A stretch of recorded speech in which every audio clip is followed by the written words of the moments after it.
mais uma vez boa noite. Convidamos para que, se possível, se façam presentes aqui para a gente começar o nosso ciclo de palestras, por favor. Em nome do Instituto Superior do Rio Grande do Norte, IERJ, e da Faculdade Natalense de Ensino e Cultura, FANEC, damos as boas-vindas a todos os presentes ao ciclo de palestras sobre direito penal na atualidade. Convidamos o professor Noel Bastos, coordenador do IERJ, para dar as boas-vindas.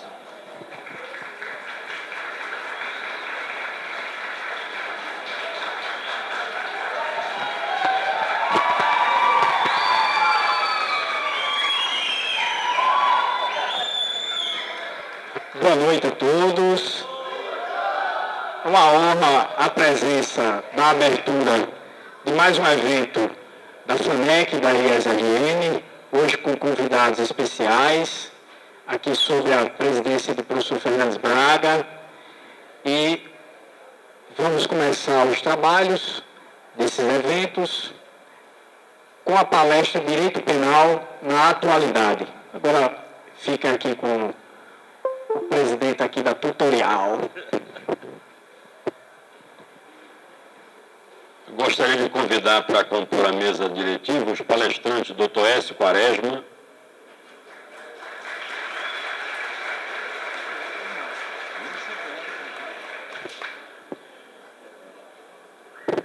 Dr. Tiago Cortez,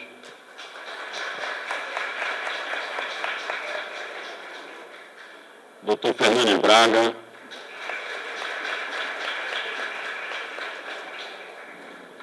não deixando de dizer que o Dr. Alípio Neto, Dr. Mateus José e Dr. Richardson, procurador do município de Esperança, são nossos convidados e estão aqui fazendo parte hoje do nosso ciclo de palestras.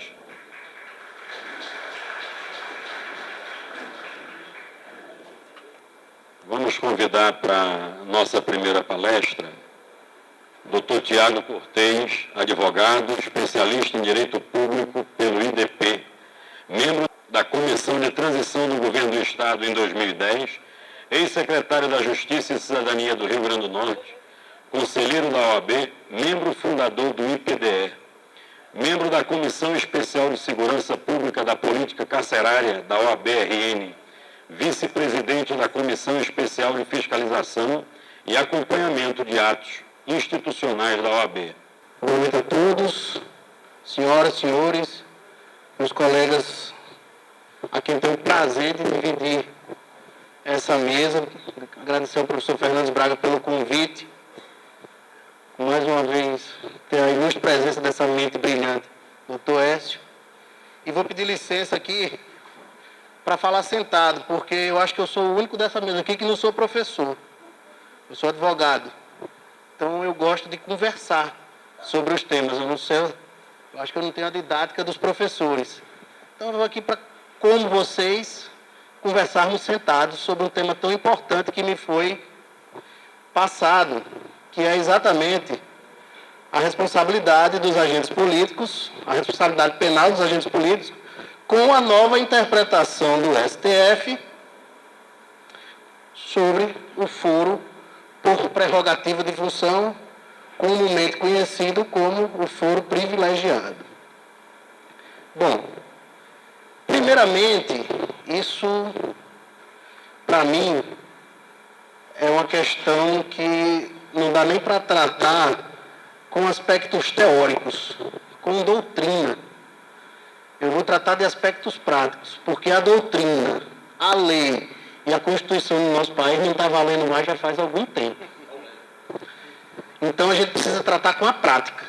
E a gente que vai lidar na prática com isso, a gente precisa saber as consequências disso, que nem o próprio Supremo sabe. O que é que acontece? O Supremo vem se rendendo há muito tempo à opinião pública. E esquece que ele é o guardião da Constituição. Para mim, o caso mais emblemático foi autorizar a execução da pena antes do trânsito em julgado. Não tem quem me convença de que isso é constitucional. Porque está lá na Constituição muito claro, sem interpretação extensiva, sem nada. Sem nada. E agora vem a novidade do foro por prerrogativa de função. A relativização do direito ao foro por prerrogativa de função. E o que danado é esse foro por prerrogativa de função? Se incutiu na opinião pública que isso nada mais é do que um privilégio dos nossos parlamentares, que são, em sua maioria, segundo a opinião pública e agora com a chancela do Supremo, desonestos e abarcados, ou seja, eles são protegidos pela justiça. Com essa falsa ideia, e depois eu vou explicar por que eu penso assim, é que hoje o Supremo, a justiça brasileira, infelizmente não julga mais fatos, julga pessoas.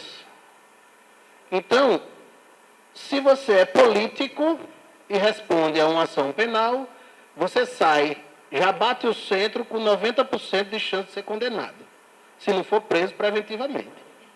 Né? Então, hoje, exatamente, se for político, é assim. O que pedir contra político dá certo. Bloqueio de bens, prisão, busca e apreensão na casa dele. O político ele não pode ter filho pequeno, ele não pode ter esposa em casa, porque ele acorda às 6 horas da manhã já. Eu, pelo menos, a maioria dos meus clientes, doutor, eu acordo às 6 horas da manhã, eu olho para baixo assim, para ver se tem um carro do Ministério Público. Não é nem da polícia. O carro é do Ministério Público. Então, com essa criminalização da política e da classe política, o que não é salutar para o nosso país, primeiro mexeram no trânsito em julgado, na execução da pena antes do trânsito em julgado. Se você olhar hoje, os políticos que estão presos com decisão de segunda instância foram a classe mais atingida após esse julgamento. E a segunda medida tomada agora no último dia 3 de maio, na ação penal 937, se eu não me engano, 937, né? Foi dizer que o foro privilegiado, que o nome correto é o foro por prerrogativa de função, ele se restringe. E aí já vem a primeira coisa. Para deputados federais e senadores, você já excluiu um pedaço da classe política. Não, ainda vem essa proposta depois, né? Para a classe política, ele vem ser relativizado e dizer que este foro só se aplica para crimes cometidos no exercício do mandato e em razão dele. Mas aí eu gostaria de ler o artigo 53, parágrafo 1º da Constituição, só para a gente refletir aqui se cabe realmente essa extensão da interpretação. O artigo 53, o caput, diz o seguinte: os deputados e senadores são invioláveis, civil e penalmente, por qualquer das opiniões, palavras e votos. Aí vem o parágrafo 1º. Os deputados e senadores, desde a expedição do diploma, serão submetidos a julgamento perante o Supremo Tribunal Federal. Ele não está dizendo se os fatos foram cometidos antes da expedição do diploma, depois, quando foi, e nem qual é o tipo de crime. Mas aí vem uma questão desta ação penal aqui, que era uma ação penal de um prefeito. Ele era deputado federal, por isso o caso nasceu no Supremo, foi eleito prefeito, renunciou ao cargo de deputado federal, foi eleito prefeito, ou seja, voltou para saiu do cargo de deputado e a ação continuou no Supremo. E aí se levanta uma questão de ordem para saber se o processo deve ficar no Supremo ou não. Foi daí que nasceu essa ação penal. E aí, eu vou primeiro falar o resultado e depois a gente fala das consequências dele. Não só restringiram a questão do fato de ter ocorrido no exercício do mandato, mas disseram o seguinte: se a ação penal que está no Supremo hoje já estiver na fase de alegações finais, inclusive foram muito objetivos nessa parte. Se o juiz já tiver publicado o despacho que determinou a apresentação das alegações finais, aí não desce mais para a primeira instância. Como danado se entende isso? Onde é que tem na lei um negócio desse? Como é? a gente vê o Supremo legislando, principalmente depois que aconteceu a transmissão ao vivo das sessões pela TV Justiça. Nós vemos quase discursos parlamentares hoje no julgamento do Supremo. Infelizmente, eu tenho muitas restrições a esses julgamentos, porque advogo, milito muito nessa área, sou advogado de diversos políticos, e vou ser muito sincero, o foro privilegiado hoje, com a lei da ficha suja, ele é péssimo para o político. O que é melhor? Você ser julgado da primeira à última instância, 4 julgamentos, primeiro grau, segundo grau e 2 possibilidades, STJ e Supremo, ou você ser julgado logo pelo Supremo e só tem um embargo de divergência no máximo, ou um embargo de declaração. O que é melhor para um político?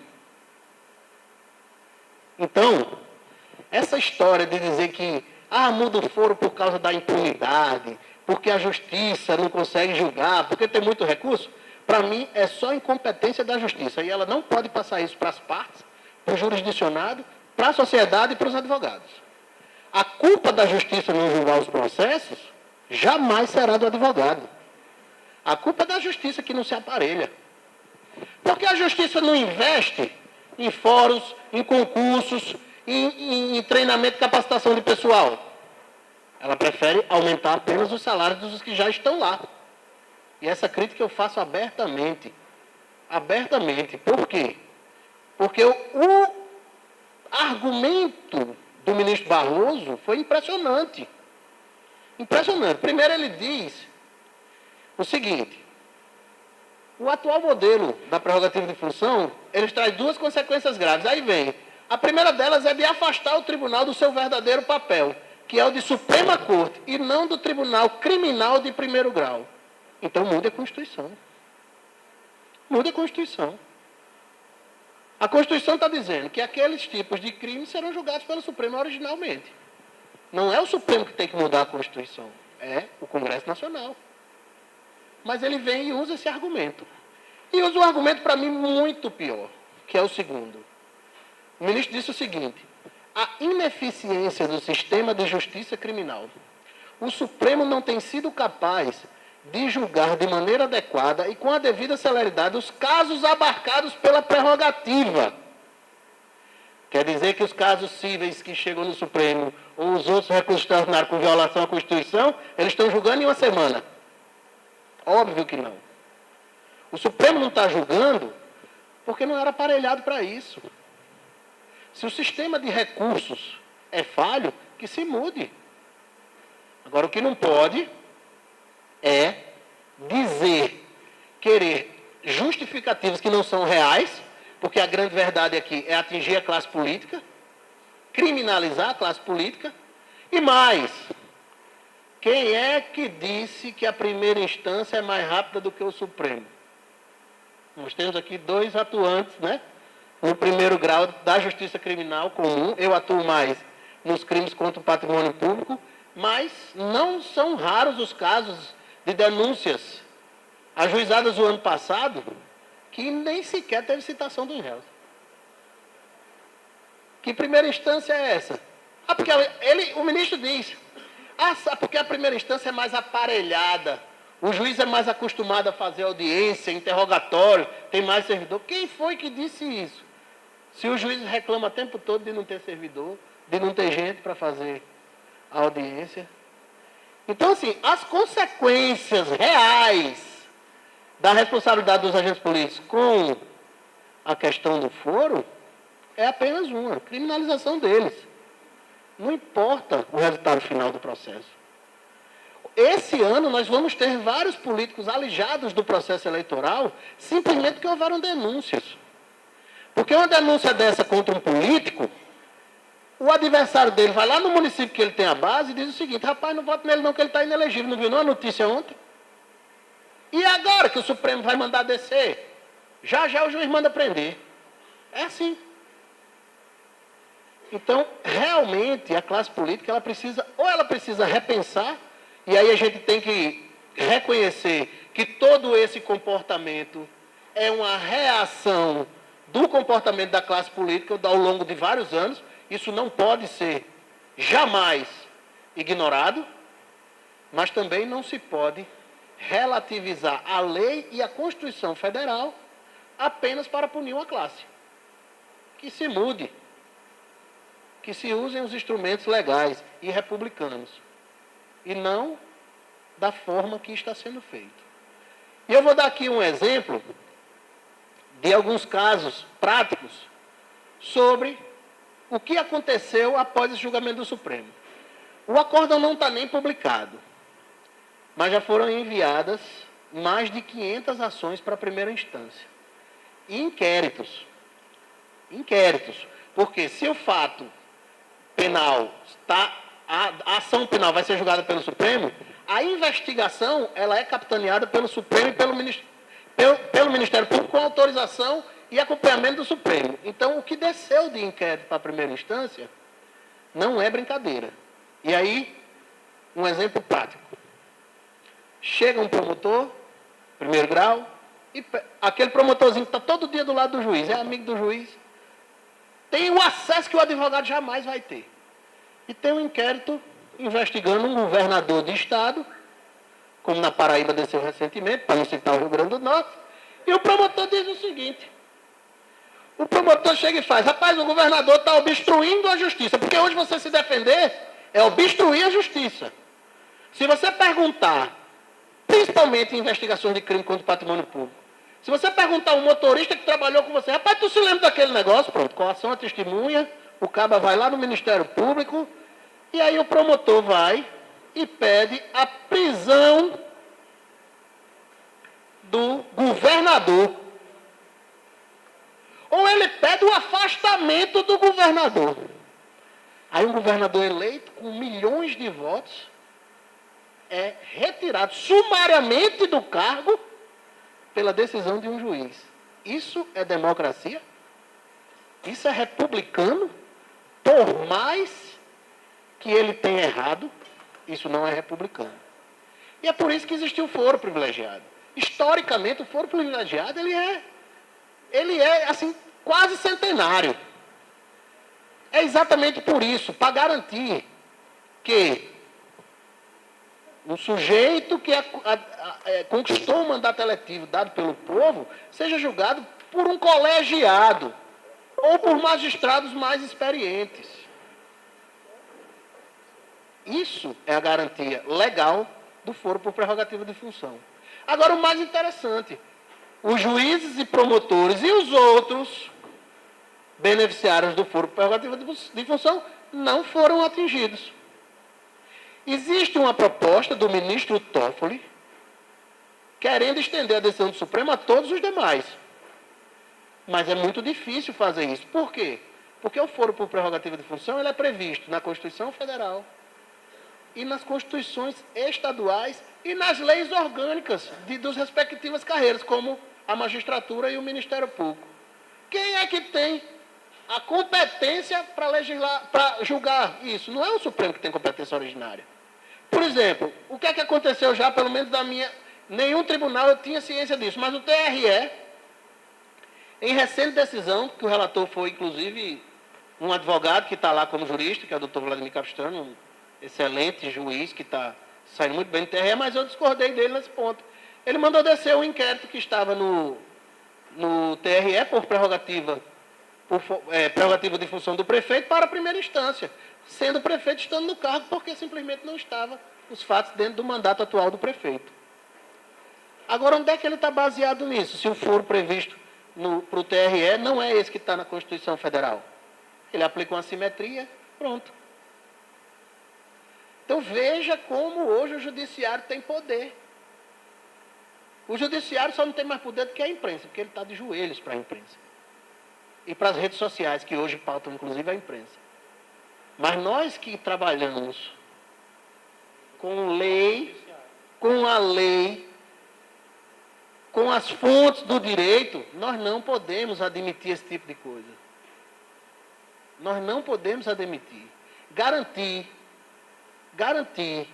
o que a lei garante ao seu cliente ou às pessoas que são processadas, não é ser a favor da corrupção ou a prática de crime. Jamais. É apenas pedir que a lei seja cumprida. Ou então se mude a lei. Ou então se mude a lei. Mesmo que se mude a lei ou a Constituição, não vão conseguir, porque é cláusula pétrea. Pelo menos até onde eu sei, né? A ampla defesa e o contraditório ainda é pétrea. Eu tenho medo. Mas, pelo menos está lá escrito. Só que o que está escrito não está valendo, vem o Supremo e dá essa interpretação. Infelizmente, eu tenho que concordar com esse presidente que diz que o Supremo está acovardado. Infelizmente. Porque é uma situação que eu estou perplexo. E vou dizer um caso. O Supremo aplicou, mandou descer não sei quantos processos para a primeira instância. Me diga só o tempo aí, depois que eu estou... Eu tenho um caso que é o seguinte. Olhe como o caso é complicado. Existia uma operação, certo? E essa operação, ela foi iniciada no primeiro grau. Um promotor pediu a um juiz quebra de sigilo bancário, interceptação telefônica, tudo que tem direito, tudo. E o juiz deu. Mas ele disse assim, a fonte que originou isso era um relatório do COAF da Receita Federal, dizendo o seguinte, olha, essas pessoas aqui, elas tiveram movimentações atípicas na conta dela. Aí o que a Receita Federal faz com essa relação? Ela manda para todos os Ministérios Públicos, manda para todos os órgãos de fiscalização, e aí cada um abre sua investigação do jeito que quer. O do segundo grau foi um pouco mais comedido, o do primeiro grau, com sangue nos olhos, pegou e fez o seguinte, tinham autoridades, deputados, com foro por prerrogativa de função, e tinham pessoas sem foro por prerrogativa de função. Então o Ministério Público pegou todas as pessoas que não tinham foro por prerrogativa de função e resolveram quebrar o sigilo bancário dela. Quando quebraram o sigilo bancário dela, viram que eram diretamente ligadas a deputados, ou seja, tinham foro por prerrogativa de função. Deveriam ser investigados pelo Tribunal de Justiça. Mas aí o Ministério Público faz o seguinte, olhe, eu não sabia, isso está lá no relatório do COAF, que as pessoas eram ligadas aos deputados. Aí ele diz assim, eu não sabia que eles eram ligados aos deputados. Vamos fazer o seguinte, senhor juiz, compartilhe essas provas com o Tribunal de Justiça. Ou seja, em vez de dizer assim, encerre a investigação e encaminhe tudo para o Tribunal de Justiça, para o Tribunal de Justiça dizer quem é que vai ser investigado na primeira instância e quem é que vai ser investigado na segunda, o que é que aconteceu? Tiraram cópia das peças e enviaram para o Tribunal de Justiça. E continuaram investigando o caso no primeiro grau, envolvendo o deputado. Isso não aconteceu uma vez, isso aconteceu 3 vezes durante a investigação. 3 compartilhamentos de prova envolvendo os deputados.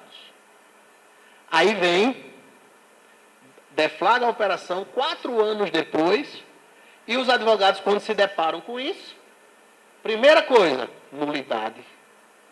Porque a investigação envolvia deputados e foi toda conduzida na primeira instância. E aí começa a disputa do foro. O que é que o tribunal faz? Dá uma liminar e suspende toda a operação. Vê a repercussão na mídia e o que é que faz? Mais da metade dos desembargadores afirma suspeição. O que é que acontece? Quando mais da metade do Tribunal de Justiça, dos desembargadores do Tribunal de Justiça afirma suspeição, a metade mais um vai para o Supremo Tribunal Federal. Ou seja, não foi julgado até hoje, porque o Ministério Público, que deu uma de João sem braço, resolveu fazer a investigação dessa forma. E aí vem, quando dá esse julgamento, eu penso o quê? Então, esse processo que está no Supremo também vai descer. Mas aí o ministro diz, não, esse não desce não. Não desceu não, está lá. Então eles relativizam da forma que bem entendem, e cada relator do Supremo da sua forma, para simplesmente não reconhecer a nulidade e destruir uma operação que foi grande, mas que é nula. E essa operação é a dama de espadas. Não tem problema nenhum em falar nela. Entendeu? Então, o que é que acontece? A gente vê que isso está sendo tomado só por causa dos políticos. Só por causa dos políticos.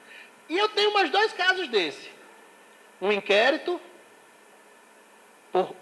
no Supremo, viu, doutor Écio? O inquérito é o seguinte, está aqui o inquérito e com 9 deputados investigados. Só que um dos deputados já é denunciado por causa desses fatos. E o que é que o ministro manda fazer? Ele realmente, ele é denunciado aqui, ele já foi denunciado. Ele transforma a denúncia no inquérito.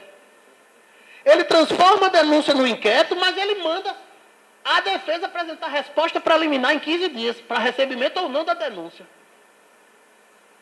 O que é que o advogado faz? O que é que o advogado faz?